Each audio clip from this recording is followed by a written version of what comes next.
السلام عليكم ورحمة الله وبركاته. إن الحمد لله نحمده ونستعينه ونستغفره ونعوذ بالله من شرور أنفسنا ومن سيئات أعمالنا. من يهده الله فلا مضل له ومن يضلل الله فلا هادي له. وأشهد أن لا إله إلا الله وحده لا شريك له وأشهد أن محمدا عبده ورسوله أما بعد. وقد قال الله تعالى في القرآن العظيم والفرقان المجيد فأعوذ بالله من الشيطان الرجيم بسم الله الرحمن الرحيم. அளவில்லா கருணையாளன் நிகழ்லாம் முடியும் அல்லாஹ்வின் பேரை கொண்டு ஆரம்பிக்கிறேன். அன்புக்குரிய தர்மீ சகோதரர்களே, பெரியவர்களே, சிறுவர்களே, தாய்மார்களே, தற்போதைய பாடத்தில் இன்றைய தினம் நாம் இமாமத்திற்கு தகுதியானவர் யார் என்கிற தலைப்பை பார்க்க இருக்கிறோம். இமாமத் என்பது தலைமைத்துவம் என்கிற அடிப்படையில் இருந்து கொண்டிருக்கின்ற ஒரு மகத்தான பொறுப்பு பணி. இஸ்லாமிய ஷரியாவை பொறுத்தவரை இமாம் என்பவர் சமூகத்தை வழிநடத்தக்கூடிய தலைவர். ஆனால் இன்றைக்கு நம்முடைய வழக்கில், நம்முடைய சமுதாயத்தில் அது தொழுகைக்கு தலைமை தாங்கக்கூடியவராக மட்டுமே சுருங்கி இருக்கிறது என்பது நடைமுறையில் இருந்து கொண்டிருக்கின்ற விஷயம். அப்படி இருக்கிற அந்த தொழுகையில் தலைமை தாங்கக்கூடியவராக இருந்தாலும் சரி, சமூகத்தை வழிநடத்தக்கூடியவராக இருந்தாலும் சரி, அவர் எப்படிப்பட்ட இமாமாக இருக்க வேண்டும் என்பதை பற்றி தான் இந்த பாடத்தில் நம்ம அறிந்து கொள்ள இருக்கிறோம். அல்லாஹ்வின் தூதர் ஸல்லல்லாஹு அலைஹி வஸல்லம் அவர்கள் இமாமத் செய்யக்கூடியவராக இருக்கக்கூடியவருக்குரிய தகுதிகளை பற்றி சொல்லும்போது யஉம்முல் கௌம அக்ரஹும் பி கிதாபில்லாஹ், ஒரு சமுதாயத்திற்கு அவர்களில் அதிகம் ஓதத் தெரிந்தவர் இமாமாக இருக்கிறார். ஃபைன் கானு ஃபில் கிராஅத்தி ஸவாஅன் ஃபஅலமுஹும் பிஸ்ஸின்னா, கிராத் ஓதுவதில் அனைவருமே சரிசமமாக இருக்கிறாங்கன்னு சொன்னா அவர்களில் அதிகமாக சுன்னாவை அறிந்தவர் இமாமத் செய்யட்டும்.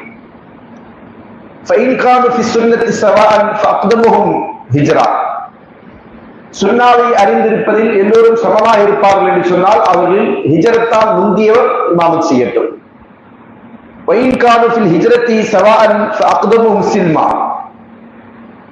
ஹிஜ்ரத்திலும் எல்லோருமே சரிசமமாக இருப்பார்கள் என்று சொன்னால் அவர்களில் இஸ்லாமில் மூத்தவர்கள், முதலாவது இஸ்லாமை ஏற்றுக்கொண்டவர்கள் என்ன செய்யட்டும், இமாமத் இருக்கட்டும் என்று அல்லாஹ்வின் தூதர் ஸல்லல்லாஹு அலைஹி வஸல்லம் கூறிய செய்தி ஸஹீஹ் முஸ்லிம் என்கிற நூலில் இடம்பெற்றிருக்கிறது. இந்த ஹதீஸை பொறுத்தவரையில் அல்லாஹ்வின் தூதர் அவர்கள் இதுல என்ன செய்றாங்க, இமாமத்திற்குரிய தகுதிகளை வரையறுத்து சொல்றாங்க. முதலாவது என்ன சொல்றாங்க, நன்றாக ஓதத் தெரிந்தவர்.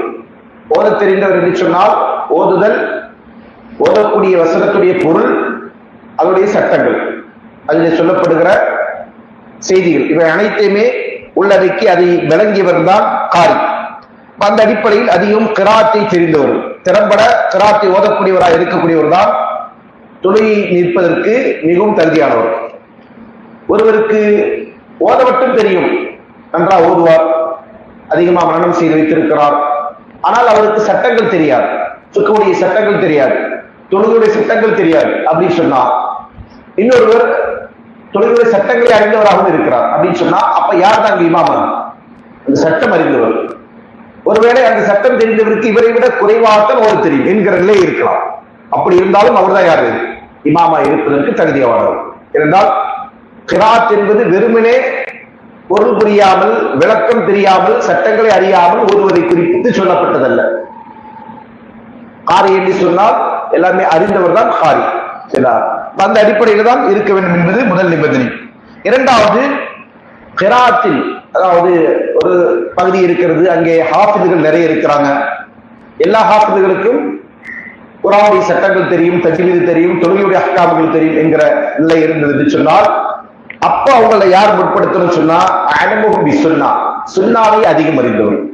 சுன்னாவை அறிந்தவர் என்று சொன்னால் இஸ்லாமிய வழிகாட்டுதல், எல்லா நேரத்திலும் ரசூலுல்லாஹ் என்னென்ன வழிகாட்டுதலை தந்திருக்கிறார் என்கிற அடிப்படையில சுன்னாவையும், சுன்னாவிலிருந்து சட்டங்களையும் எடுத்து ஆய்வு செய்யக்கூடிய அளவுக்கு அதிகமான ஃபிக்ஹ் ஞானம் படைத்தவராக அவர் சுன்னாவுடைய விஷயத்தில் இருக்கிறார் சொன்னா அவர் என்ன செய்யணும், அந்த நேரத்துல இமாம் இருக்க வேண்டும் என்பதை இரண்டாவதாக அல்லாஹ்வின் தூதர் ஸல்லல்லாஹு அலைஹி வஸல்லம் சொல்றாங்க. மூன்றாவது என்ன சொல்றாங்க, ஹிஜ்ரத்தால் முந்தியவர், அதாவது ஒரு தாருல் குஃப்ரில் இருக்கக்கூடியவர்கள். தாருல் குஃப்ர் என்றால் குஃப்ருடைய நாடு, நிராகரிப்பை சார்ந்திருக்கிற ஒரு சமூகம் அல்லது நாடு, அந்த நாட்டில் வாழக்கூடிய முஸ்லிம்கள் தங்களுடைய தீனை பாதுகாத்துக் கொள்ள வேண்டும் என்பதற்காண்டி, மார்க்கத்தை பாதுகாத்துக் கொள்ள வேண்டும் என்பதற்காண்டி அவர் அங்கிருந்து பயணம் செய்ய வேண்டியிருக்கிறது. வேறு ஊருக்கு அவர்கள் ஹிஜ்ரத் செய்ய வேண்டியது, நாடு துறக்க வேண்டி இருக்குன்னு சொன்னா, அந்த பயணத்துல யாரு செய்றாங்க? இஸ்லாமிய பிரதேசத்திற்கு செல்கிறார்கள். அவங்கள முந்தியவங்க, ஃபர்ஸ்ட் ஹிஜ்ரத் செஞ்சவங்க. நபி ஸல்லல்லாஹு அலைஹி காலகட்டத்தில் நமக்கு தெரியும், ரசூலுல்லாஹி காலகட்டத்தில் சஹாபாக்கள் 2 விதமான ஹிஜ்ரத் செஞ்சாங்க. ஒன்று அபிசீனியாவுக்கு ஹிஜ்ரத் செஞ்சாங்க, இன்னொன்று மதீனாவுக்கு ஹிஜ்ரத் செஞ்சாங்க. அந்த மதீனாவுக்கு ஹிஜ்ரத் செஞ்சவங்க தான் யாரு? மதீனாவை வாசிகளை பொறுத்தவரையில் முஹாஜிர்கள் என்கிற அந்த பேருடையவர்களாக இருக்கிறார்கள். மதீனா வாசிகள் அவர்கள் அன்சாரிகள். அந்த முஹாஜிர்கள் எல்லா இடத்திலும் என்ன செய்றோம்? அன்சாரிகளை விட இமாமத் என்கிற அந்த பணியில் முற்படுத்தப்பட வேண்டியவர்கள். அவர்கள் தான் அதற்கு அதிகம் தகுதியுடையவர்கள். அந்த அடிப்படையில் அவர்கள் முற்படுத்தப்பட வேண்டும் என்பதுதான் அல்லாஹ்வின் தூதர் ஸல்லல்லாஹு அலைஹி வஸல்லம் உடைய வழிகாட்டுதல். 4வது சொன்னாங்க, இஸ்லாமின் மூத்தவர்கள் என்றுதான் இந்த அறிவிப்பில் சொல்லப்பட்டது, நாம படித்த ஹதீஸ்ல. ஆனா இதை பொதுவா என்ன செய்வாங்க? வயதின் மூத்தவர்கள் என்பதை என்ன செய்வாங்க? அறிஞர்கள் இதிலிருந்து சட்டம் சொல்லுகிற போது சொல்லுவாங்க. 4 பேர் இருக்கிறாங்க, அதுல ஹாஃபிலா இருக்கிறார்கள் 4 பேரும். அதே போன்று சுன்னாவை அறிந்தவராக இருக்கிறார். ஹிஜ்ரத் இல்ல, அந்த அடிப்படையில் ஹிஜ்ரத் இருந்தால் ஹிஜ்ரத்தும் எல்லாருமே சமமா இருக்கிறாங்க அப்படின்னு சொன்னா, அப்ப 4வது யாரை முற்படுத்தணும் அப்படின்றால் அதுல இஸ்லாமை ஏற்றுக்கொள்வதில் முந்தியவர் என்கிற அந்த கருத்தும் இருக்கிறது, வயதில் மூத்தவர் என்கிற கருத்தும் இருக்குது. வயதில் மூத்தவர் என்று சொன்னால் அந்த வயதில் மூத்தவருக்கு நேர்க்குரிய தகுதியில் இருக்கிறது என்று சொன்னால் அவர் பொருட்படுத்தப்படுவாங்க. ஏனென்றால் ரசூலுல்லாஹி சொன்னாங்க, லியௌமுக்கும் அக்பருக்கும், உங்களுக்கு உங்களில் மூத்தவர் இமாமாக இருக்கட்டும் என்று சொன்னாங்க. இந்த இப்ப நாம முதல்ல படிச்ச சஹீஹ் முஸ்லிமுடைய அறிவிப்பில் என்ன வரும்? எப்படி வரும்? யார் முதலில் முஸ்லீம் ஆனாரோ, இஸ்லாம் ஏற்றுக்கொண்டாரோ அப்படிதான் வரும். முஸ்லீம் ஆகிறதில் சீனியர், அவருக்கும் அந்த தகுதி இருக்கிறது. இல்ல எல்லாருமே சம வயதுடையவர்களா, எல்லாருமே இஸ்லாம் ஏற்றுக்கொள்வதில் ஒரே காலத்துடையவர்களா இருக்கிறாங்க அப்படின்னு சொன்னா, அப்ப அந்த இடம் வரும்போது யார் அங்கே முற்படுத்தப்படும் சொன்னா, வயதில் யார் மூத்தவர்களோ அவர்கள் முற்படுத்தப்பட வேண்டும் என்பது அல்லாஹ்வின் தூதர் ஸல்லல்லாஹு அலைஹி வஸல்லம் கட்டளை. ஒருவேளை எல்லாருமே என்னது, இந்த சொல்லப்பட்ட அத்தனை கேட்டகரியிலும் எல்லாருமே ஒரே மாதிரி இருக்கிறாங்க. கிராத் ஈவன், ஹிஃப்து, கிராத், தஜ்வீது, திலாவா எல்லாமே ஈவன். அடுத்தது சுன்னாவும் ஈவன். அடுத்தது ஹிஜ்ரத், அதுலயும் எல்லாருமே சரிசமம். இஸ்லாமின் முந்தியவர்கள் அல்லது வயது மூத்தவர்கள் என்பதிலும் எல்லாருமே சம வயதுடையவர்கள். இப்போ யார் நம்ம முற்படுத்துறது? இமாமிற்கு யார் இமாம் ஆக்கணும்? எல்லாமே ஒரே 4 கேட்டகரியிலும் ஒரே மாதிரி தான் இருக்கிறாங்க. வயசுலையும் மூத்தவங்க கிடையாது, ஹிஜ்ரத்திலையும் முந்தியவங்க கிடையாது, சுன்னாவிலும் கூட தெரிந்தவர் கிடையாது, கிராத்தும் அதிகம் ஓத தெரிந்தவர் கிடையாது. எல்லாத்துலயுமே 4 பேருமே சமமா இருக்கிறாங்க. இப்ப யார நம்ம இமாமா முற்படுத்தணும்? ஆர்வமா இருக்கிறாங்களோ? சரி சரி, எல்லாரும் 4 பேர் ஆர்வமா இருக்கிறாங்க. 4 பேர் இருக்கிறாங்க, 4 கேட்டகரி இருக்கு. 4 கேட்டகரிக்கு 4 பேர் பொருந்தும். நீங்க சொன்ன அந்த ஆர்வமும் 4 பேர்ட்ட இருக்கு. இப்ப என்ன செய்யணும்? சீட்டு குலுக்கி போட வேண்டியதான், அதான் அதுக்குரிய வழி. இதுல பெரும்பாலும் இந்த பிரச்சனை நம்ம சமூகத்துல வராது. அதனால இதை பற்றி நம்ம பெருசா அலட்டிக் கொள்ள தேவையில்லை. ஏன்னா மஸ்ஜிதோட நிலை என்ன அப்படின்னா, இமாம் இல்லை அப்படின்னா தொலை வைக்கிறதுக்கு ஆள் இருக்காது.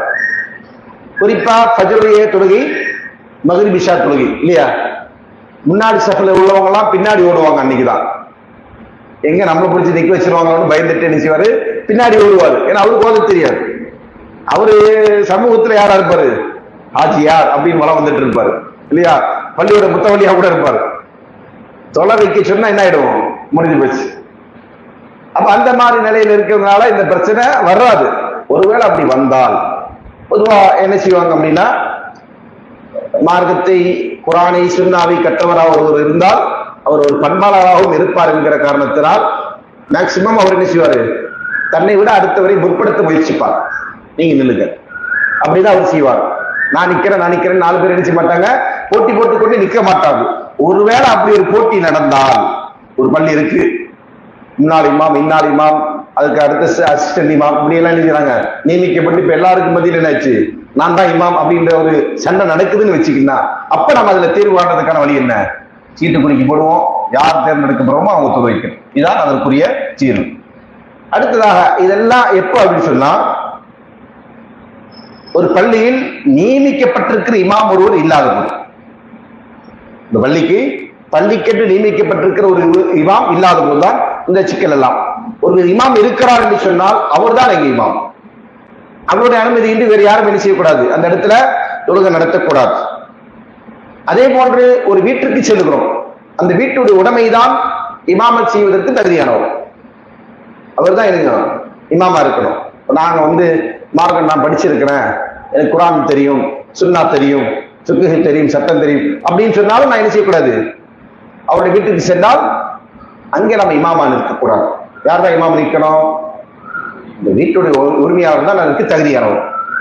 அல்லாஹ் ஸல்லல்லாஹு அலைஹி வஸல்லம் சொன்னாங்க, லா யஉம்மன்ன ரஜுலு ரஜுல ஃபி அஹ்லிஹி வலா ஃபி சுல்தானி.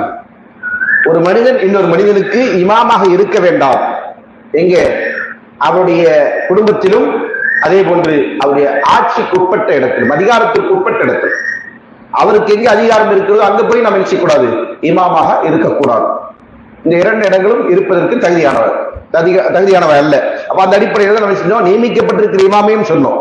நியமிக்கப்பட்டிருக்கிற இமாம் என்பவர் யாரு, அவர் இந்த ஆட்சியாளர் மாதிரி. ஆட்சியாளர் என்று சொன்னால் அதிகாரம் வழங்கப்பட்டவர் என்பது ஒட்டுமொத்த இமாமத்துக்குமான தலைமைக்கும் சொல்லப்படும்.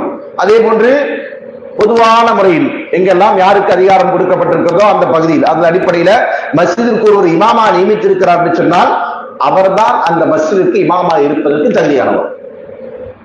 அந்த இடத்துல ஒரு இமாமத் செய்ய வேண்டும் என்று சொன்னால், வீட்டுக்கு சென்றவர் வீட்டில் இருக்கக்கூடிய அந்த குடும்பத்தினருக்கு இமாமத் செய்ய வேண்டும் என்று சொன்னால் அங்கே இருக்கக்கூடியவர்கள் அவர்களுக்கு அனுமதி அளித்தால் செய்யலாம். இமாமா இருக்கிறார்களே அவர் என்ன செய்யணும், நீங்கள் தொலைவீங்கள் என்று அனுமதி கொடுத்தால் அப்ப இவர் என்ன செய்யலாம், விருந்தாளி இமாமா நிற்கலாம். மஸ்ஜிதுக்கு வந்திருக்கக்கூடிய ஒரு அறிஞர், ஒரு பெரிய ஷேக் வந்திருக்கிறாரு, அந்த பள்ளியில் ஒரு இமாம் இருக்கிறார், இமாம் தான் வளமையா தொலை வைப்பார். அந்த இமாம் என்ன செய்யறாரு, ஷேக் பார்த்து நீங்க தொழுங்க அப்படின்னு சொல்றாரு. அப்ப அவர் என்ன செய்யலாம், இந்த ஷேக் அவர்கள் தொலை வைக்கலாம். ஆனா அந்த அண்ணான பட்சத்தில் என்ன செய்யக்கூடாது, அவர் இமாமத்திற்கு முந்தி நிற்கக்கூடாது, நிற்பது அனுமதி இல்லை. ஒரு சில மக்கள், இப்ப நம்ம ஒரு பள்ளிக்கு ஒரு ஷேக் வராரு, அவர் நமக்கு பிரியமானவர் இல்லையா, அப்ப அந்த அடிப்படையில் நாம அவரை முற்படுத்தலாமா, நம்ம அந்த பள்ளியில நிர்வாகத்தில் இருக்கோம், நம்ம முற்படுத்தலாமா என்று கேட்டால் இமாமோட அனுமதியோடு தான் முற்படுத்தணும். இமாம் அனுமதிக்கலன்னு சொன்னா என்ன செய்யக்கூடாது, அவர் அங்க முற்படுத்தப்படக்கூடாது என்பதுதான் விதி. இதை நம்ம நினைச்சோம் இந்த தொழுகையுடைய இமாமத்துடைய விஷயத்துல பேணிக்கணும். அடுத்ததாக பாத்தீங்கன்னு சொன்னா, யாரெல்லாம் இமாமா இருப்பது என்பது ஹராமான விஷயம். யார் இமாமா இருப்பது ஹராம், ஒரு மனிதனுக்கு இமாமாக இருப்பதற்கு இவருக்கு தகுதியிலே என்கிற அடிப்படையில் இவர் ஹராமாக்கப்பட்டவராக இருக்கிறார் என்கிற நிலையில் இருந்து கொண்டிருக்கக்கூடிய நபர்கள் யார் என்பதை பொறுத்தவரையிலும் இப்படி ஒரு 5 கேட்டகரி இருக்கிறாங்க. முதலாவது, ஒரு பெண் ஒரு ஆணுக்கு இமாம செய்யக்கூடாது. பெண் என்ன செய்யக்கூடாது, ஆணுக்கு இமாம செய்யக்கூடாது. இதற்கு என்ன ஆதாரம் அப்படின்னு பாத்தீங்கன்னா, ரசூலுல்லாஹி சொன்னாங்க, லன் யுஃப்லிஹ கௌமுன் வல்லு அம்ரம் இம்ராத்தன். எந்த ஒரு சமுதாயம் தன்னுடைய சமூகத்தின் பொறுப்பை பெண்ணிடத்தில் ஒப்படைக்கிறார்களோ அவர்கள் வெற்றி அடையவே மாட்டார்கள் என்று அல்லாஹ் ஸல்லல்லாஹு அலைஹி வஸல்லம் சொன்னாங்க. அப்ப அந்த அடிப்படையில சமுதாயத்தின் பொறுப்புகளில் ஒன்றுதான் என்னது, இமாமத் என்கிற பொறுப்பு. அந்த பொறுப்பையும் என்ன செய்யக்கூடாது, பெண்ணிடத்தில் ஒப்படைக்க கூடாது. இதை தாண்டி நபி ஸல்லல்லாஹு அலைஹி வஸல்லம் வழிகாட்டுதலின் அடிப்படையில், சுன்னாவின் அடிப்படையில் ஆண்களும் பெண்களும் தொழக்கூடிய சூழல் இருந்தால், ஜமாத்தை பின்பற்றிக் கொண்டு தொழக்கூடிய சூழல் இருந்தால், அல்லாஹ்வின் தூதர் ஸல்லல்லாஹு அலைஹி வஸல்லம் அவர்கள் பெண்களுடைய சட்டை எங்க இருக்குன்னு சொன்னாங்க, பின்னாடி இருக்குன்னு சொன்னாங்க. அப்ப அது எதற்காக வேண்டினா, ஃபித்னாவிலிருந்து தற்காத்துக் கொள்வதற்காக வேண்டி, அவர்கள் தங்களை முழுமையா மறைத்துக் கொள்ள வேண்டும் என்பதற்காக வேண்டி. இரண்டால் பெண் அவருக்கு இந்த மறைக்கப்பட வேண்டும் என்கிற அந்த நீதியை பின்பற்றுவதற்காக வேண்டித்தான் அல்லாஹ்வின் தூதர் ஸல்லல்லாஹு அலைஹி வஸல்லம் அந்த வழிகாட்டுதலை சொன்னாங்க. அந்த வழிகாட்டுதலை மீறக்கூடிய செயலாகவும் இது இருக்கு. ஒருவேளை அவங்க இமாமத்தின் என்ன ஆகும், முன்னாடி நிற்கிறோம், இமாம் என்பவருக்கு பின்னாடி நிற்கிறவரா இல்ல, முன்னாடி நிற்கிறவர். அப்ப அதன் அடிப்படையில பெண்கள் இமாமத் செய்வது என்பது ஆகுமானதல்ல. இதுல ஃபுகாக்களுக்கு மத்தியில நிறைய விவாதங்கள் இருக்கு இந்த சப்ஜெக்ட் விஷயத்துல. அதுல என்ன அப்படின்னா, ஒரு காலம் ஒரு பெண் இமாமத்தில் இருக்கக்கூடாது என்பதுதான் நேரடியா நமக்கு கிடைக்கக்கூடிய குர்ஆன் சுன்னாவுடைய ஆதாரம். ஆனால் பிற்காலத்தில் சிலர் நினைச்சிருக்கிறாங்க இந்த விஷயத்துல கருத்து வேறுபாடு கொண்டிருக்கிறாங்க. அதன் அடிப்படையில ஒரு ஆண் இருக்கிறார், அவருக்கு ஒன்றுமே தெரியாது. ஒரு ஆண் இருக்கிறாரு, அவருக்கு ஒண்ணுமே தெரியாது, அலிபாத்தாவே தெரியாது, அப்படி இருக்கிறவர். குழந்தையும் இருக்கிறது. ஒரு பெண் இருக்கிறாங்க, அவங்களுக்கு இதெல்லாம் தெரியும், அப்படிப்பட்ட நிலையில் அந்த பெண் இமாமத்து நிற்கலாமா அப்படின்னா அந்த நேரங்களில் மட்டும் என்ன செய்றாங்க, சில ஃபிக்ஹாக்கள் அதை அனுமதிக்கிறாங்க. அதே போன்று ஹதீஸ்களே ஒரு செய்தி இருக்கு. உம்முல் வரக்கா என்று சொல்லக்கூடிய பெண்மணி நினைக்கிற ஞாபகம் இல்ல பேரு, உம்மு நௌஃபரா உம்மு வரக்காவை ஞாபகம் இல்லை. அவங்க என்ன செய்வாங்க, ஒரு சமூகத்துக்கு இமாமா நின்றாங்க, அதை ரசூலுல்லாஹ் அனுமதிச்சாங்க என்ற செய்தி இருக்குன்னு சொன்ன நபூதாவுல வரக்கூடிய செய்தி. இதை அடிப்படையாக கொண்டு பெண்கள் இமாமத்தில் இருக்கலாம், தன்னுடைய அதிகாரத்துக்கு மற்றும் தன்னை விட கீழே இருக்கக்கூடியவங்களுக்கு இமாமத்தில் இருக்கலாம் என்கிற சட்டமும் சொல்லப்பட்டிருக்கிறது. ஆனால் அந்த ஹதீஸ் பலவீனமானது. சரிங்களா? அதனால அந்த சட்டம் பொதுவானதல்ல. எப்போது இந்த நிலை இருக்கிறது, நம்ம சொன்ன மாதிரியான நெருக்கடி நிலை இருக்கிறதோ அது போன்ற நேரத்தில் மட்டும் அது கூடுமானது என்று ஒரு சில ஃபக்ஹாக்கள் என்ன செஞ்சிருக்கிறாங்க, கருத்து தெரிவிச்சிருக்கிறாங்க. இரண்டாவது, இமாமத்துல் முஹதிஸ் அல்லது மன் அலைஹி நஜாசா, உது இல்லாமல் இமாமத் செய்யக்கூடியவர், உது இல்லவர் அப்படி உள்ள நிலையில் இமாமத் செய்வர், அது ஹராம். அல்லது யார் மீது நஜாசத் இருக்கிறதோ, நஜீஸ் இருக்கிறதோ, அசுத்தம் இருக்கிறதோ, அவருடைய உடையிலோ உடலிலோ நஜீஸ் இருந்து கொண்டிருக்கிறது, அப்படிப்பட்ட நிலையில் அவர் நின்று இமாமா நிற்கலாமா என்றால் அதுவும் அவருக்கு ஹராம். இவரும் இமாமா இருப்பதற்கு ஹராமானவர் என்கிற அடிப்படையில் கூடாது. ஒருவேளை ஒரு இமாம் செஞ்சாரு, அவருக்கு உது இல்லை என்பதை தெரியாமல் அல்லது அவருடைய ஆடையிலோ உடலிலோ நஜீஸ் இருப்பது என்பதை அறியாமல் அவர் இமாமா நின்று தொழுது விட்டார். இப்போ தொழுது முடித்ததற்கு பிறகு இமாமுக்கு தெரிய வருகிறது தன்னுடைய உடலில் அல்லது உடையில் அசுத்தம் இருக்கிறது. அப்ப இந்த இமாம் என்ன செய்யணும், அவர் இமாம நின்றது அது ஹராம், அப்படிதானே? இப்ப இவர் என்ன செய்யணும், இவர் மறுபடியும் தொழ வேண்டும். அவர் என்ன செய்யணும், மறுபடியும் அந்த தொழுகையை நீட்டி தொழ வேண்டும். அவருடைய அந்த அசுத்தத்தை களைந்ததற்கு பிறகு, அதாவது சுத்தமானதற்கு பிறகு அவர் தொழுகணும். சரி, அவரை பின்பற்றி ஒரு கூட்டம் மாமூன்கள் தொழுதாக்கல, அவருடைய நிலை என்ன? அவருடைய தொழுகை முடிஞ்சிச்சு. அவங்க உங்களோட இருந்தாங்களா, அவங்க நஜீஸ் இல்லாம இருந்தாங்களா, அதனால அவங்க தொழுகை சேர்ந்துரும். இப்ப பிரச்சனை யாருக்கு மட்டும்தான், இமாமுக்கு மட்டும்தான், மாமூன்களுக்கு கிடையாது. ஒருவேளை அவரும் அதை தெரியாமல் போச்சுன்னா அவருக்கும் குற்றம் இல்லை, அது வேற விஷயம். சரிங்களா? ஆனால் தெரிந்த நிலையில் ஒருவர் இப்படி இமாமா நிற்பது என்பது ஹராம் என்பதை நம்ம புரிந்து கொள்ளணும். மூன்றாவது, பாமர் ஒருவர் இமாமா நிற்பது. பாமரர் அப்படின்னு சொன்னா என்ன அர்த்தம், எதுவுமே தெரியாது, கல்வி இல்லாதவர், கல்வி அறிவற்றவராக இருக்கிறார். அதிலும் குறிப்பாக சூரத்துல் ஃபாத்திஹாவை ஓத தெரியாதவராக இருக்கிறார். அதை கூட என்ன செய்யாதவரால திருத்தமாக தெளிவாக ஓத தெரியாது. அப்படி இருக்கக்கூடிய ஒருவர் இமாமத்தில் இருப்பது ஹராமான விஷயம்.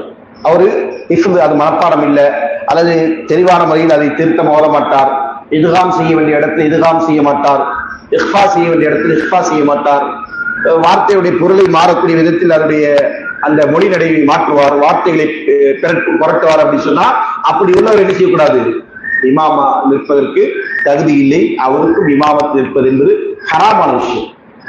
அவரும் அந்த பாமரர் ஹராமான விஷயம் அவருக்கு.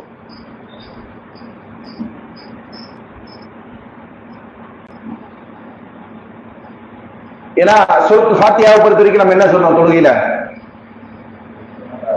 ருக்குன், மாஷா அல்லாஹ், தொழுகையுடைய ருக்குன்களில் ஒன்று. அப்ப ருக்குன் விடுபட்டால் தொழுகை பாத்திலாயிடும். அப்ப தொழுகையை பாத்திலாக்கக்கூடிய காரியத்தை செய்யக்கூடியவரா இவர் இருக்கிறார் என்பதால் அது என்னது, ஹராம். அவருக்கு அது ஹராமான விஷயம். அடுத்ததாக நான்காவது, பிதத்தான கொள்கையுடைய ஒருவர் இமாமா நிற்பது. பிதத்தான கொள்கையை சார்ந்த ஒருவர் இமாமா நிற்பது. பிதத்தான கொள்கை என்ன? குர்ஆன் சுன்னாவில் நமக்கு ஒரு அகீதா சொல்லப்பட்டிருக்கிறது இல்லையா? அல்லாஹ்வும் அல்லாஹ்வுடைய தூதர் அவர்கள் நமக்கு ஒரு கொள்கையை போதித்தார்கள். அது அடிப்படையில் சஹாபாக்கள் வாழ்ந்தார்கள். சஹாபாக்கள் அடுத்த தலைமுறைக்கு அதை கற்றுக் கொடுத்தார்கள். அப்படியே வாழடி வாழையாக அந்த கொள்கை இந்த சமுதாயத்திலே பகிரப்பட்டு பின்பற்றப்பட்டு கொண்டிருக்கிறது. அதே நேரத்தில் இன்னொரு தரப்பினர்கள் புதிதாக மார்க்கத்தில் இல்லாத பல கொள்கைகளை உருவாக்கினார்கள். ஹவாரிஜிகள், அதே போன்று ஜஹ்மியாக்கள், ஷியாக்கள், முத்தஸிலாக்கள், இப்படி என்ன செஞ்சாங்க, கதிரியாக்கள், இப்படி பல வழிகட்ட கூட்டங்கள் தான் தோன்றித்தனமாக தங்களுக்கு தோன்றுவதை கொள்கை என்று உருவாக்கி கொண்டு தாங்களும் வழிகட்டு சமூகத்தை வழிகெடுத்தார். அப்ப அந்த வழிகட்ட கூட்டத்தை சார்ந்த ஒருவர் இமாமா இருக்கிறார் என்று சொன்னால் அவரை என்ன செய்யக்கூடாது, நம்ம இமாமா ஏற்றுக்கொள்ளக்கூடாது. அவர் இமாமத் செய்வதும் ஹராம். அவர் இமாமத் செய்வது ஹராமான விஷயம். இதுல நமக்கு நிறைய கேள்விகள் வரும். சரிங்களா? கேள்வி பதிலே பார்த்துப்போம். கழித்து முடிச்சுட்டேன். ஒரு சில விஷயங்களுக்கு மட்டும் நான் மேலத்தமா பதில் சொல்லிடுறேன், விளக்கம் சொல்லிடுறேன். அதாவது இப்ப இந்த கொள்கையுடையவர்கள் இன்றைக்கு நம்முடைய கூட்டத்தில் இருக்காங்களா? இருக்காங்க. சிலர் அல்லாஹ் அல்லாதவர்களிடத்தில் அழைத்து பிரார்த்திக்கலாம் என்கிற இணை வைப்பையே செய்யக்கூடியவங்களா இருக்கிறார். அல்லாஹ் அல்லாதவர்களுக்கு நேர்ச்சி செய்யலாம் என்று சொல்லக்கூடியவர்கள், அவர்கள் எல்லாம் இணை வைப்பு சார்ந்த விஷயம் செய்கிறார்கள் என்பதனால் ஒருபோதும் அவர்களுக்கு பின்னால் என்று தொடக்கூடாது என்பதில் மாற்று கருத்து இல்லை. ஏன்னா அது இஸ்லாத்தை விட்டு அவர்களை வெளியேற்றுகிற விஷயம். அதே நேரத்தில் சில பிதாச்சான கொள்கைகள், ஹதீஸ் மறுப்பு கொள்கை அல்லது அல்லாஹ்வுடைய பண்புகளை மறுக்கக்கூடிய மாற்று விளக்கம் சொல்லக்கூடிய வழிகட்ட கொள்கைகள், இதை பொறுத்தவரையில் இதில் இரண்டு தரப்பினர்கள் இருக்கிறாங்க. ஒன்று, அது ஒரு கொள்கையா பிரச்சாரம் செய்து அதன் பக்கம் மக்களை அழைக்கிறவங்க, அல்லாஹ்வுடைய பண்புகளை மாற்று விளக்கம் சொல்வதோ அல்லது அதை மறுக்கிறதோ, இதை ஒரு பிரச்சாரமா செய்து அதன் பக்கம் மக்கள் அழைக்கிறவங்களா இருக்கிறவங்க. இவங்க பிதார்த்தவாதிகள், இவங்களுக்கு பின்னாடி இருந்து தொடக்கூடாது. அறியாமையின் காரணமாக இது போன்ற சித்தாந்தங்களை நம்பி இருக்கிறாங்க. ஆனா அவங்க என்ன செய்யறது இல்ல, அதன் பக்கம் மக்கள் அழைக்கிறது இல்லை. அப்படி உள்ளவர்கள் நம்ம என்ன செய்யலாம், இமாமா ஏற்றுக்கொள்வதில் தவறில்லை. இந்த பாசிக்கா இருக்கக்கூடியவர்கள், முபத்ததியா இருக்கக்கூடியவங்களை இமாமத்தை ஏற்றுக்கொள்ளக்கூடாது என்பதற்குரிய ஆதாரம் என்ன அப்படின்னு பாத்தீங்கன்னா, அல்லாஹ் தஆலா அல் குர்ஆனில் சொல்லி காட்டுகிறான், அஃபமன் கான முஃமினன் கமன் கான ஃபாசிகன் லா யஸ்தவூன். மூமினா இருக்கக்கூடியவனும் ஃபாசிக்கா இருக்கக்கூடியவனும் ஒருபோதும் என்ன செய்ய மாட்டாங்க, சமமாக மாட்டார்கள். இப்ப மூமின் தான் இமாமத்திற்கு தகுதியானவன், பாசிக் யார் அல்ல, அதற்கு தகுதியானவன் அல்ல என்பதை அல்லாஹ் தஆலா சொல்லி காட்டுகிறான். இரண்டு பேரும் எப்போதும் ஒரே இடத்தில் ஒரு அந்தஸ்துக்குரியவர்களா இருக்க மாட்டாங்க. அந்தஸ்து வேறுபடுதுன்னு சொன்னா பாசிக் என்ன செய்ய முடியாது, இமாமாக இருக்க முடியாது, அதற்கு பொருத்தமானவர் அல்ல என்பதைத்தான் இந்த வசனம் நமக்கு சொல்லி காட்டுகிறது. என்கிற காரணத்தினால பிதா முகஃபிராவை செய்யக்கூடியவங்க பெரும், அதாவது இஸ்லாத்தை விட்டு வெளியேற்றக்கூடிய பெரிய பிதத். இதுல முஃபஸ்ஸிக்கான ஃபிஸ்கான சில விதத்துகள் இருக்கும், அமல் சார்ந்த விதத்துகள் இருக்கும். அதை பொறுத்தவரையில் பெரும்பான்மை அறிஞர்கள் வச்சிருக்கிறாங்க. அப்படிப்பட்டவர்களுக்கு பின்னாடி இருந்து தொழுகலாம் சொல்லியிருக்கிறாங்க. யார் கொள்கை சார்ந்த விதத்துகளை உருவாக்குறாங்களோ அவங்களுக்கு பின்னாடி தான் நின்று தொழக்கூடாது என்று என்ன செஞ்சிருக்காங்க, தடை விதிக்கப்பட்டிருக்கு. அதுல கூட்டுதுவா ஓதக்கூடிய இமாமுக்கு பின்னாடி தொழுகலாமா அப்படின்ற கேள்வியெல்லாம் வரும். கூட்டுதுவா ஓதுறது விதத், அதுல மாற்று கருத்து இல்லை. ஆனால் அந்த விதத்தை செய்யக்கூடிய இமாமை இமாமை ஏற்றுக்கொள்ளக்கூடாது என்ற நிலை இல்லை. சரிங்களா? ஏன்னா இமாமத் என்பது அவரு நமக்கு தொழுகை நடத்துற வரைக்கும் தான். துவா செய்யும்போது நம்ம அவரை ஃபாலோ பண்ண போறது கிடையாது. ஏன்னா இமாமுக்கும் மாமுக்கான தொடர்பு என்னது, தக்பீர் தஹ்ரீமா இருந்து சலாம் கொடுக்கிற வரைக்கும். சலாம் கொடுத்து முடித்து விட்டால் முடிஞ்சு போச்சு. அதனால அது பிரச்சனை இல்லை. அது அல்லாத மற்ற கொள்கை சார்ந்த விதத்துகளை யார் உருவாக்குறாங்களோ அவங்கள தான் என்ன செய்யக்கூடாது, நம்ம இமாமா ஏற்றுக்கொள்ளக்கூடாது என்பதுதான் இந்த நான்காவது பாயிண்ட் சொல்லக்கூடிய விஷயம். காரணம் அது ஹராமான விஷயம். ஐந்தாவது, தொழுகையில் ருக்குவையும் சுஜூதையும் அதே போன்று தஷஹுதில் அமர்கின்ற அந்த அமர்தலையும் முறையாக கடைபிடிக்க முடியாதவர், நிற்க முடியாது, ருக்கு செய்ய முடியாது, சுஜூது செய்ய முடியாது, அத்தியாயத்தில் உட்கார முடியாது, இப்படி ஒருத்தர் இருக்கிறார் அப்படின்னு சொன்ன என்ன அர்த்தம், அவருக்கு ஏதாவது நோய் காரணமாகவோ அல்லது உடலில் இருந்து கொண்டிருக்கிற குறைபாட்டின் காரணமாகவோ இப்படிப்பட்ட நிலைக்கு அவர் ஆளாகிறார். அப்படி உள்ளவர் இமாமா இருக்கலாமா? இமாமா இருக்கக்கூடாது. ஏன்? இது எல்லாமே தொழுகையுடைய ருக்குன்கள். ருக்குன்களை முழுமையா நிறைவேற்றாத போது தொழுகை என்ன செய்யாது, முழுமையா நிறைவேறாது. அப்ப அதன் காரணமாக இப்படி இருக்கிறவங்களும் இமாமா நிற்பதற்கு பொருத்தமற்றவர், அவருக்கும் இமாமா நிற்பது என்பது ஹராம் என்பதை புரிந்து கொள்ளும். அடுத்ததாக, இமாமத்து நிற்பது வெறுக்கத்தக்கது. இப்ப நாம சொல்றது ஹராம், அடுத்தது என்னது, மக்ரூஹான விஷயம், வெறுக்கத்தக்க விஷயம்.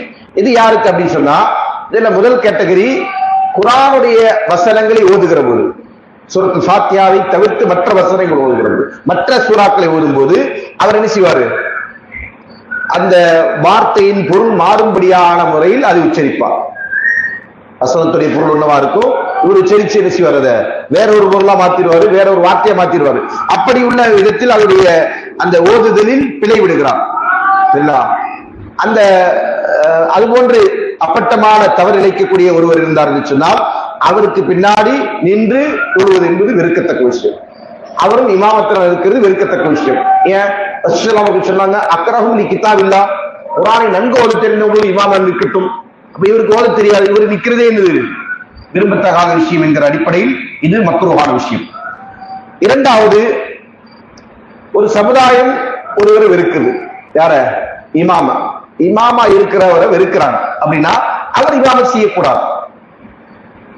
பொதுவா இமாமா இருக்கிறவங்கன்னு சொன்னா அவரு கல்வி உள்ளவரா இருப்பாரு, மக்களின் நல்ல சிறந்த பண்புள்ளவரா இருப்பாரு என்கிற காரணத்தினால அவரை அதிகமா என்ன செய்வாங்க, எல்லாரும் நேசிக்கத்தான் செய்வாங்க, அவரை நேசிக்கத்தான் செய்வாங்க. அப்படி இருக்கும்போது அவரை என்ன செய்யறாங்க, மக்கள் வெறுக்கிறாங்கன்னு சொன்னா அதற்குரிய காரணம் என்னவா இருக்கும்?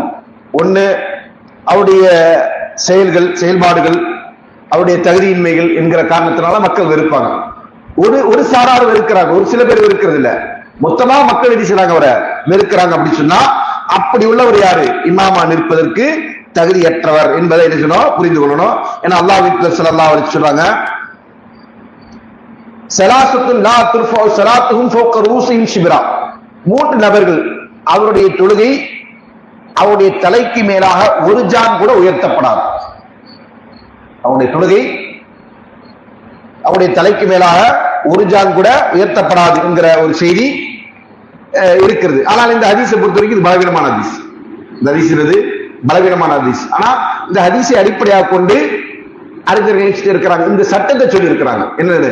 இப்படி உள்ளவர் மக்களால் வெறுக்கப்படுகிற ஒருவர் இமாமத்தில் நிற்பது என்பது தகுதியானதல்ல. ஏன்னா ரசூலுல்லாஹி ஸல்லல்லாஹு அலைஹி வஸல்லம் சொன்ன ஹதீஸுடைய சாராம்சம் என்னன்னா, ஒருவர் மக்களால் வெறுக்கப்படுகிறார், அவர் இமாமா நின்றா அவருடைய தொழுகையும் மக்களுடைய தொழுகையும் செய்யாது, உயர்த்தப்படாது என்று சொல்லி இருக்கிறாங்க என்கிற அந்த ஹதீஸை ஆதாரமாக கொண்டு. ஆனால் இந்த ஹதீஸ் என்னது? பலவீனமான ஹதீஸ் என்பதா யதார்த்தம். சரிதான். இப்ப பொதுவா நம்ம ஏற்கனவே சொன்ன மாதிரி இமாம் என்பவர் நேசிக்கப்படக்கூடியவராக இருப்பாங்க, வெறுக்கப்படக்கூடியவராக இருக்கக்கூடாது. அப்ப அப்படி உள்ள பண்புகளையும் குணாதிசயங்களையும் தான் கொண்டவராக அவர் இருக்கணும். ஒருவேளை அவர் வெறுக்கப்படக்கூடியவராக இருந்தால் அந்த அவருக்கு பின்னால் நின்று தொழுவது விரும்பத்தகாத விஷயம் தான்.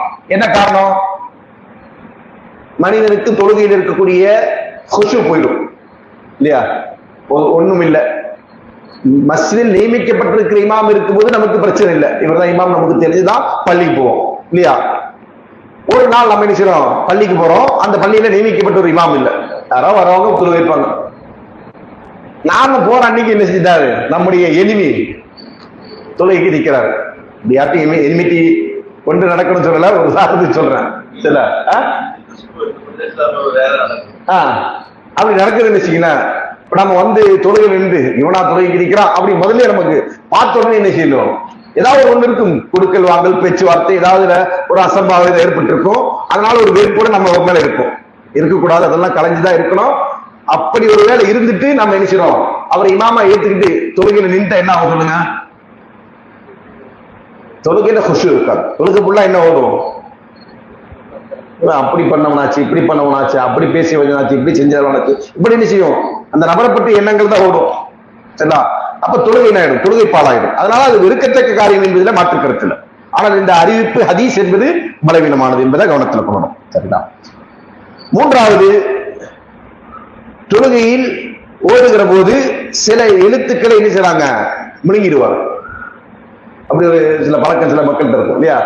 சில வார்த்தை அவர் உச்சரிக்கிறது விளங்காது, அல்லது சில வார்த்தை என்ன செய்வாங்க, அவங்க வேற வார்த்தையை உச்சரிப்பாங்க. தா என்பதை தாவா உச்சரிப்பாங்க. சரிங்களா? இது தமிழ்ல. அதே மாதிரி அரபி எடுத்துக்கிட்டுச்சுன்னா ஐனு ஐனு இந்த ரெண்டு வார்த்தையை என்ன செய்ய மாட்டாங்க, பெரும்பான்மையவர்கள் சரியா உச்சரிக்க மாட்டாங்க. அல்லது ஹா ஹா இதை சரியா உச்சரிக்க மாட்டாங்க, ஹா அதை உச்சரிக்க மாட்டாங்க. இது எல்லாத்துக்கும் ஒரே சவுண்ட் கொடுப்பாங்க. என்ன சவுண்டு? எல்லாத்துக்கும் ஆதான். ஹம்சாவுடைய சவுண்ட் என்ன செய்வாங்க, காமனா வச்சு விட்டுருவாங்க. அவங்க ஐன்னு சொல்றாங்களா, ஐன்னு சொல்றாங்களா, ஹா சொல்றாங்களா, நம்ம வேறுபடுத்தி பார்க்க முடியாது. அதே மாதிரி ஆஃப் காஃப் இதுக்கு வித்தியாசம் தெரியாது, ரெண்டுமே இது கா கா அப்படின்னு சொல்லுவாங்க. இது போன்று வார்த்தைகள் எழுது அந்த பொருளை மாற்றுகிற விதத்துல அந்த ஹுரூஃப்களை ஓதக்கூடியவர்கள் அல்லது உச்சரிக்க தெரியாதவர்கள் அல்லது அதை மறைத்து விடக்கூடியவர்கள். சில பேருக்கு சில லெட்டர் வராது, அதனால நினைச்சவங்க அவங்கள்ட்ட நீங்க ஷீன் சொல்ல சொன்னா சீன் தான் சொல்லுவாங்க, ஷீன் வராது, சீன் மட்டும்தான் வரும். இப்படி உள்ளவங்க, இது போன்ற உள்ளவர்களும் என்ன செய்யக்கூடாது, தொழுகையில் இமாமா நிற்பதற்கு விரும்பத்தக்கதல்ல என்பது இவர்களுக்கான சட்டம். சரிங்களா?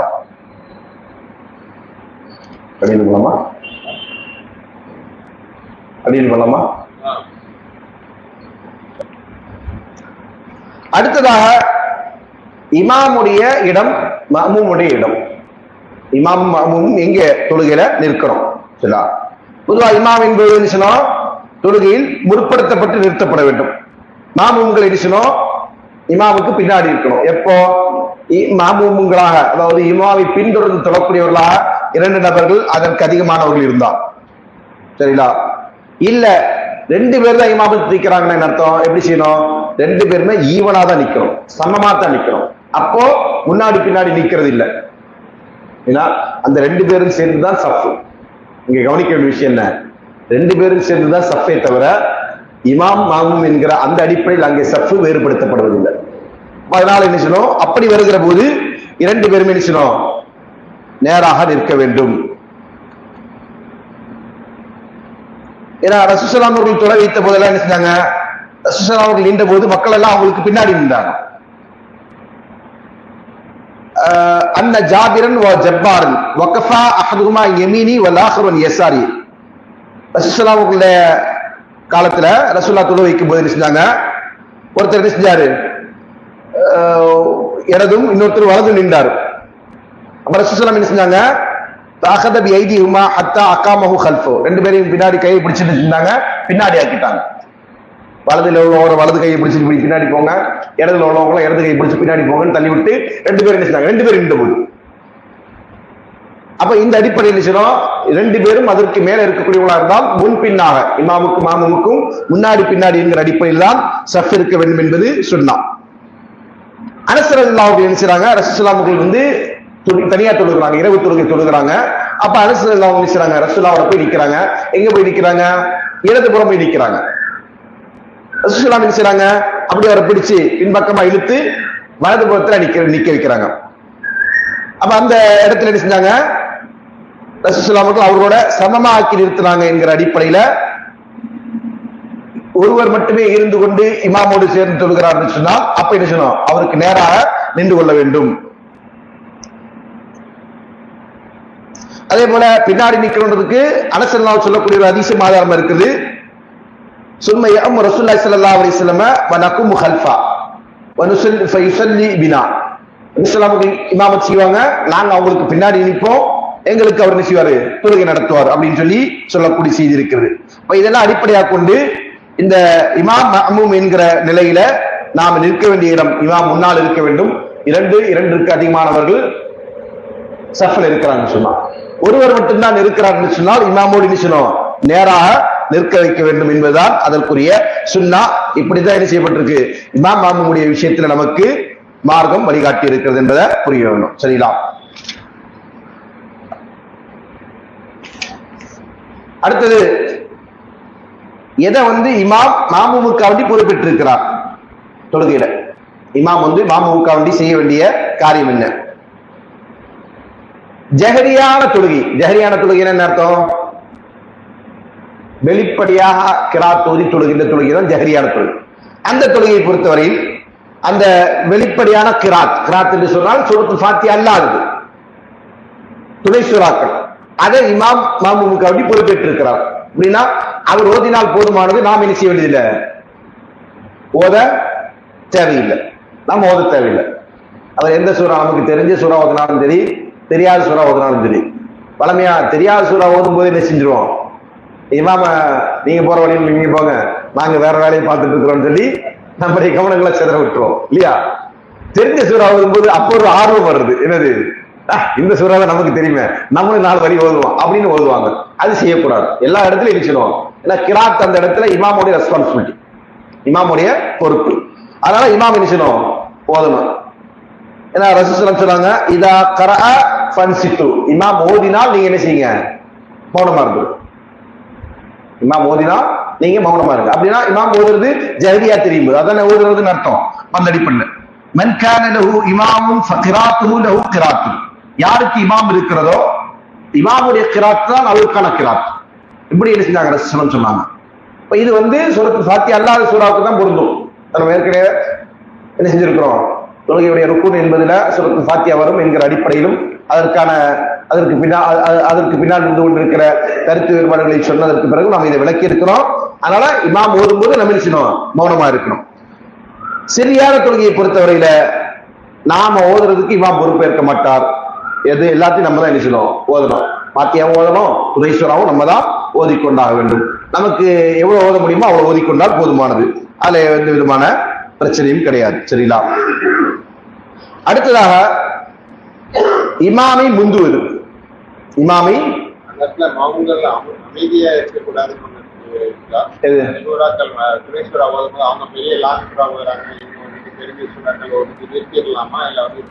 ஜஹரியான ஓதுகிற தொழுகையா சரியான தொழுகையா? ஜஹரியா சரியான ஓதணும்.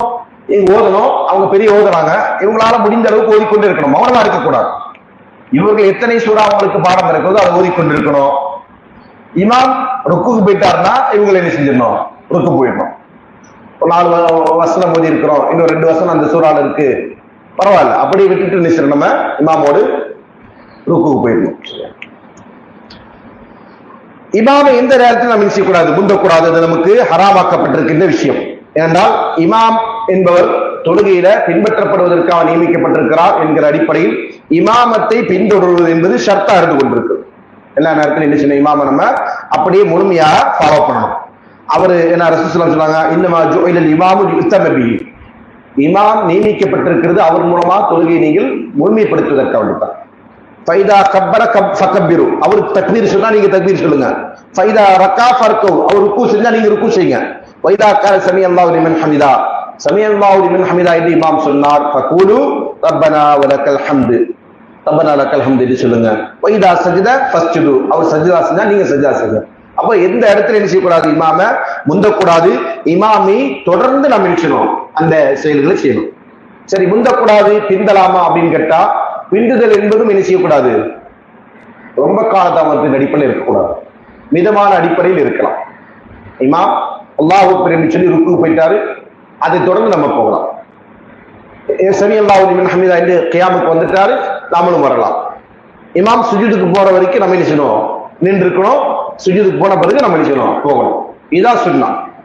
இமாமு அல்லாஹ் அக்பர் என்று சுஜூதுக்கு போறதுக்கு முன்னாடி நம்ம என்ன செய்யக்கூடாது, நம்முடைய முதுகை வளைக்கவோ சுஜூதுக்காக தயாராகவோ கூடாது, மாறாக தாமதப்படுத்த வேண்டும். ஏனென்றால் ரசூலுல்லாஹி சொன்னாங்க, லா யஸ்பிகூனி பிருக்கூஇ வலா பிஸ்ஸுஜூத் வலா பில்கியாம். என்ன நீங்க என்ன செய்யாதீங்க, ருக்குவிலோ சுஜூதிலோ கியாமிலோ எழுந்து நிற்பதிலோ ருக்கு செய்வதிலோ சுஜூத் செய்வதிலோ என்னை முந்தாதீர்கள், என்னோடு நீங்க என்ன செய்யாதீங்க, போட்டி போடாதீங்க என்று ரசூலுல்லாஹி சொன்னாங்க. அந்த அடிப்படையில் அது கூடாது. அது மட்டுமல்ல, இத செய்யறது என்பது ரசூலுல்லாஹ் கடுமையான முறையில் விளக்கி இருக்கிறாங்க. அமா யக்ஷா அல்லதி யர்ஃபஉ ரஅஸஹு கப்ல அல் இமாமி அன் யுஹவ்வில் அல்லாஹு ரஅஸஹு ரஅஸ ஹிமாரின். யார் இமாமிற்கு முன்னாடி தன்னுடைய தலையை உயர்த்துகிறாரோ, ருக்குவில் இருந்தா இருக்கட்டும் அல்லது சுஜூதில் இருந்தா இருக்கட்டும், அவருடைய தலையை உயர்த்துகிறார் என்று சொன்னால் அந்த தலையை அல்லாஹ் தஆலா கழுதையின் தலையாக மாற்றி விடுவார் என்பதை அவர்கள் அஞ்சிக் கொள்ளட்டும் என்று சஹீஹ் புகாரில் வரக்கூடிய அறிவிப்பு. அப்ப இது கடுமையான முறையில் எச்சரிக்கப்பட்ட ஒரு விஷயம். ஆனா இமாம முந்துவது என்பது ஒருபோதும் கூடாது. பிந்துவதை பொறுத்தவரையில் மிக அதிகமா பிந்துதல் என்பது கிடையாது.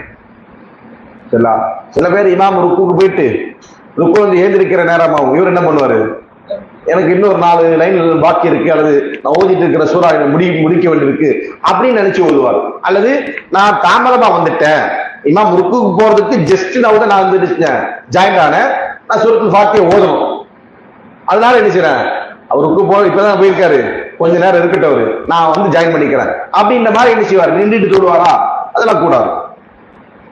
போயிட்டா அவரை தொடர்ந்து நம்ம போவோம். இந்த அவரை தொடர்ந்து அவருடைய செயலை முடித்ததற்கு பிறகு நம்ம தொடரலாம், அவரோடு நம்ம செய்யலாம். ஆனா ஒரு காலம் அவரை என்ன செய்யக்கூடாது, முந்தக்கூடாது. முந்துவதுதான் நமக்கு என்ன செய்யப்பட்டிருக்கு, தடை செய்யப்பட்டிருக்கு. பிந்துதலை பொறுத்தவரையில் அவர் அந்த நிலையிலிருந்து மற்ற நிலைக்கு வந்துட்டார் சொன்னா அப்ப நாம இமாம பின்பற்றியதாவே ஆகணும்.